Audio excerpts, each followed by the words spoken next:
Hello' bran, মই এতিয়া আছোঁ মঙলদৈৰ গান্ধী মৈদানত আৰু আজি আহিব পাপন দা আহিবৰ কাৰণে প্ৰয়োজন জনাই আছে গোটেই অঞ্চল আৰু দৰঙত পাপন দা কমে আহিছিলে 2010ত, আকৌ এবাৰ মঙলদৈত আহিছে আৰু গান্ধী মৈদানত অলপ দেৰিকৈ অনুষ্ঠান আৰম্ভণি হ'ব আৰু চাওক পৰিৱেশটো দেখিছে নহয় আৰু প্ৰায় বহু লাখ মানুহ আজি পাপন দাৰ অনুষ্ঠানত ময়ো আহিলোঁ, আহি জাষ্ট প্ৰস্তুতিখিনি দেখুৱালোঁ। অহাকালি আপোনালোকে সম্পূৰ্ণ ভিডিঅ' চাবলৈ পাব পাপন দাৰ অনুষ্ঠানৰ।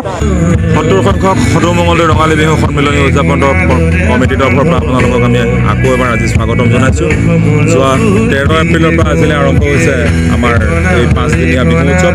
আজি আমাৰ অন্তিম নিশা আমি বিভিন্ন কাৰ্যসূচী ৰূপায়ণ কৰি আজি আমি শেষ ৰজনী আমাৰ ইতিমধ্যে অংগৰাগ পাপন মহন্ত মঙলদৈত আহি উপস্থিত হৈছে আৰু সন্ধিয়া 9 বজাৰ লগে লগে আমি পাপন অংগৰাগ মহন্তৰ গীতেৰে মুখৰিত হৈ যাব মঙলদৈৰ আকাশ বতাহ। 2010 চনত SRD গ্ৰুপ অফ কোম্পানী নিজৰ ব্যক্তিগত উদ্যোগত সুনন্দৰাম ডেকাৰ 100 বছৰীয়া জন্মদিনত তেখেত আমাৰ মঙলদৈলৈ আহিছিল। তাৰপিছত পাপন অংগৰাগ মহন্ত মঙলদৈলৈ অহা নাই, গতিকে সকলো প্ৰজন্মৰ মাজত এটা সাংঘাতিক উৎসাহ আৰু সাংঘাতিক ধৰণৰ মানুহবিলাক উৎসুক হৈ আছে।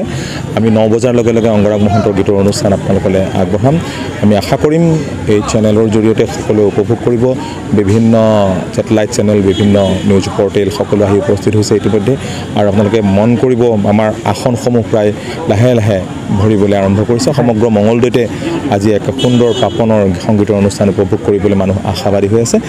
সকলোকে আকৌ এবাৰ সদৌ মঙলদৈ ৰঙালী বিহু উদযাপন সমিতিৰ তৰফৰ পৰা আমি ৰঙালী বিহুৰ আন্তৰিক ওলগ আৰু শুভকামনা জ্ঞাপন কৰিছোঁ। বছৰটোতে সুখ শান্তি আৰু সমৃদ্ধিৰে সকলোৰে মনবোৰ ভৰি উঠক, আমি তাকে আন্তৰিক প্ৰাৰ্থনা কৰিছোঁ ভগৱানক।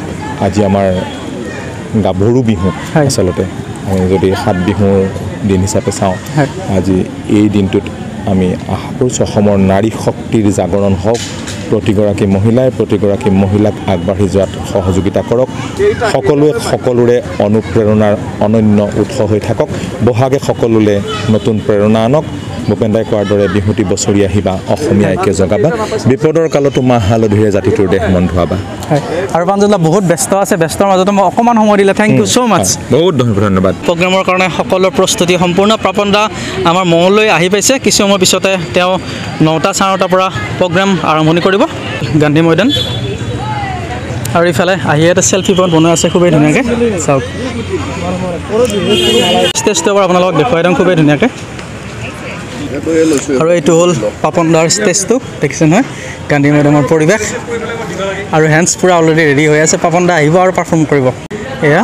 আৰু সন্মুখৰ পৰা মই এটা ভিডিঅ' দিছোঁ আপোনালোকক, এয়া হ'ব পাপন দাৰ প্ৰগ্ৰাম ইয়াতে, চাওক।